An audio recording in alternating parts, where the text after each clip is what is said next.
안녕하세요, 서들입니다. 기본적으로 주식 투자에는 정답이 없지만 엄마가 좋아, 아빠가 좋아, 짬뽕, 짜장처럼 늘 논쟁이 되는 주제들이 몇 가지 있습니다. 그중 이번 영상에서는 내 시드머니 정도면 몇 종목에 투자하는 것이 적당할까 라는 주제로 제 생각을 이야기해보고자 합니다.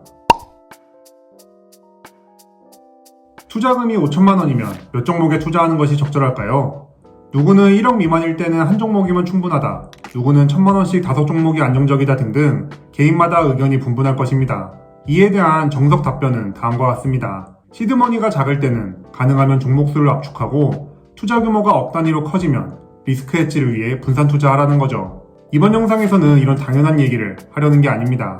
서대리가 생각하는 투자 금액별 적정 종목수를 결정하는 기준은 종목수 자체가 아니라 최소 1년 이상 나의 투자 방법이 시장 지수를 이기고 있는지입니다. 5천만 원 있으면 5종목을 투자해야 한다는 식의 접근이 아니라 나만의 방식으로 자유롭게 투자했는데 기준으로 생각하는 시장 지수, 예를 들어 코스피나 S&P 500, 나스닥 등을 이기고 있는지 점검해보는 것입니다. 그 결과 시장 지수 수익률을 꾸준히 이기고 있다면 지금 투자하는 종목 숫자와 방법이 정답입니다. 즉, 지금의 투자 방법과 종목수를 쭉 이어가면 되죠. 하지만 반대로 시장지수 수익률과 비슷하거나 지고 있다면 투자 방법과 종목수에 대한 고민이 필요합니다. 서대리의 경우 운 좋게 2020년, 2021년 연속으로 제 목표인 S&P 500을 이기고 있습니다. 그리고 40년 은퇴라는 인생 시나리오를 위한 목표인 연평균 수익률 15%도 매년 달성하고 있죠. 참고로 수익률은 적립식 펀드 수익률 계산 방식인 좌수를 기준으로 했습니다. 현재 서대리의 일반 계좌에는 총 16개의 종목이 있고 투자금은 1억 7천만 원이 조금 안됩니다. 심플하게 종목당 1,000만 원 정도 투자하고 있다고 볼 수 있죠. 투자자에 따라서 이 정도 투자금에 이 정도 종목수는 많다고 느낄 수도 있고 적다고 느낄 수도 있습니다.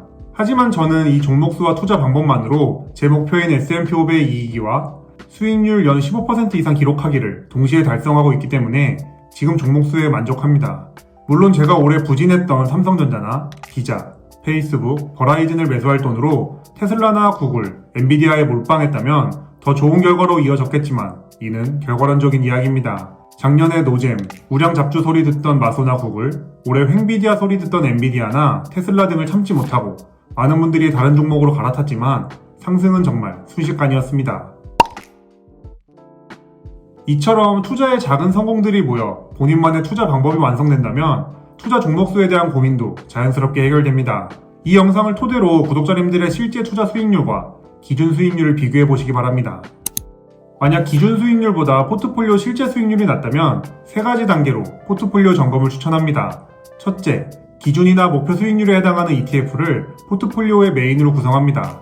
많은 개인 투자자들이 기준으로 하는 S&P 500이나 나스닥을 예로 들자면 미국 시장에 상장된 VOO나 QQQ, 한국 시장에 상장된 타이거 미국 S&P 500이나 타이거 미국 나스닥 100 등이 이에 해당하겠죠.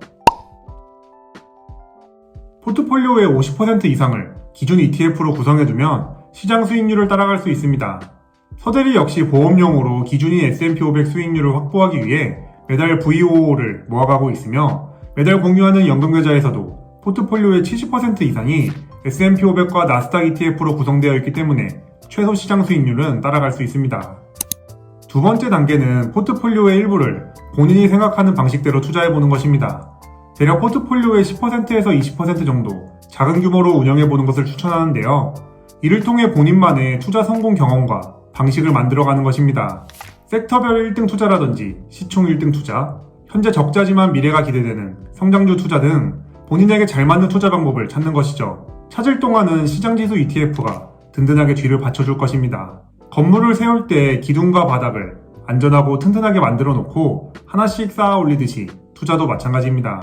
시장 전체에 투자할 수 있는 ETF로 포트폴리오 기초를 탄탄하게 만들어 놓고 자신만의 투자 방법으로 포트폴리오를 더욱 세련되고 엣지 있게 업그레이드하면 됩니다. 서대리 역시 처음에는 ETF 중심으로 포트폴리오 기초를 단단하게 세우고 그 다음에 저에게 맞는 투자 방법을 찾기 위한 시간을 보냈습니다. 그 결과 서대리는 실생활에서 사람들에게 제품과 서비스를 제공하면서 압도적인 경쟁력을 가지고 있는 1등 기업 위주의 투자 방법이 저에게 가장 적합하다고 판단하여 지금까지 이어오고 있습니다. 세상에는 높은 수익률을 기록했던 정말 많은 투자 방법이 있지만 투자자에 따라 그 방법이 잘 맞을 수도 있고 아닐 수도 있습니다. 자신한테 어울리는 옷과 패션이 있는 것처럼 투자 역시 마찬가지이기 때문에 본인에게 딱 맞는 투자 방법을 찾아가는 시간을 꼭 갖는 것을 추천합니다. 아무리 짧아도 최소 1년 정도 기준 수익률을 이길 수 있는 방법 말이죠. 마지막 세 번째 단계는 나에게 맞는 투자 방법을 포트폴리오에 적극적으로 적용하고 확장하는 것입니다. 기준이 되는 ETF 비중이 포트폴리오의 80에서 90%였다면 이제는 나만의 투자 방법을 포트폴리오에 조금씩 확장해 나가는 것입니다. 결국 본인에게 잘 맞는 투자 방법이 무엇인지에 따라 필요로 하는 종목수가 다르기 때문에 5천만원 투자할 때 몇 종목 투자하는 게 좋은 건가 라는 말은 무의미한 질문입니다. 즉, 종목수보다는 계좌 수익률을 높일 수 있는 나만의 투자 방법이 무엇인가가 핵심입니다. 투자 방법이 결정되면 종목수는 자동으로 따라오게 되어 있습니다. 서대리처럼 선비 투자자에게 잘 맞고 성과도 나는 투자 방법은 앞에서 언급한 것처럼 실생활에서 사람들에게 제품과 서비스를 제공하면서 압도적인 경쟁력을 가지고 있는 1등 기업 위주로 장기 투자하는 것입니다. 그래서 이런 기업들 중 일부를 매월 적립식으로 모아가고 급격한 하락이 발생할 때 추가로 줍줍하는 방식으로 포트폴리오를 키워갔습니다. 그리고 다행히 시장 수익률을 이기고 있죠. 또한 이 방식으로 새로운 기업이 나타나면 편입하고 인기가 시들해지는 기업은 빼버리고 있습니다.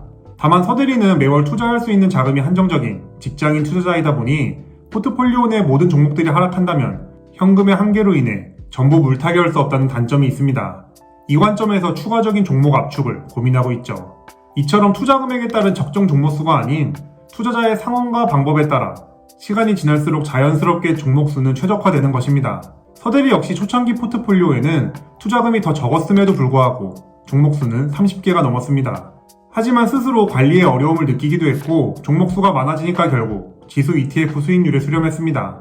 이런 식으로 투자 방법을 업그레이드하면서 본인만의 적정 종목수를 찾아 나가는 것입니다. 서론에서 언급했던 것처럼 투자 규모별로 종목수를 어떻게 해야 할까에 대한 정답은 없습니다. 같은 1억을 투자하더라도 누구는 10종목을 투자해서 높은 수익을 기록하고 누구는 한 종목만 투자해서 동일한 수익을 기록하기 때문이죠. 결국 핵심은 종목 숫자가 아니라 투자의 주체인 본인 스스로가 어떤 투자 방법이 잘 맞는지 판단하고 실행하는 것입니다. 아마 내가 가진 투자금 1,000만원, 5,000만원, 1억원으로 몇 종목을 투자해야 할지 고민되는 분들이라면 아직 나에게 잘 맞는 투자 방법을 못 찾았기 때문이라고 생각합니다. 그래서 나에게 잘 맞는 투자 방법을 찾기 전까지는 시장지수 ETF 중심의 투자로 기초를 탄탄히 해두고 다양한 투자 경험을 쌓아보는 것을 추천합니다.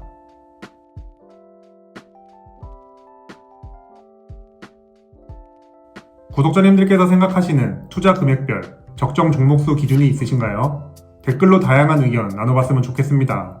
그럼 오늘도 긴 영상 시청해주셔서 감사합니다. 제 채널이 구독자님들의 자본주의 라이프에 조금이나마 도움이 되었으면 좋겠습니다. 지금까지 서대리였습니다.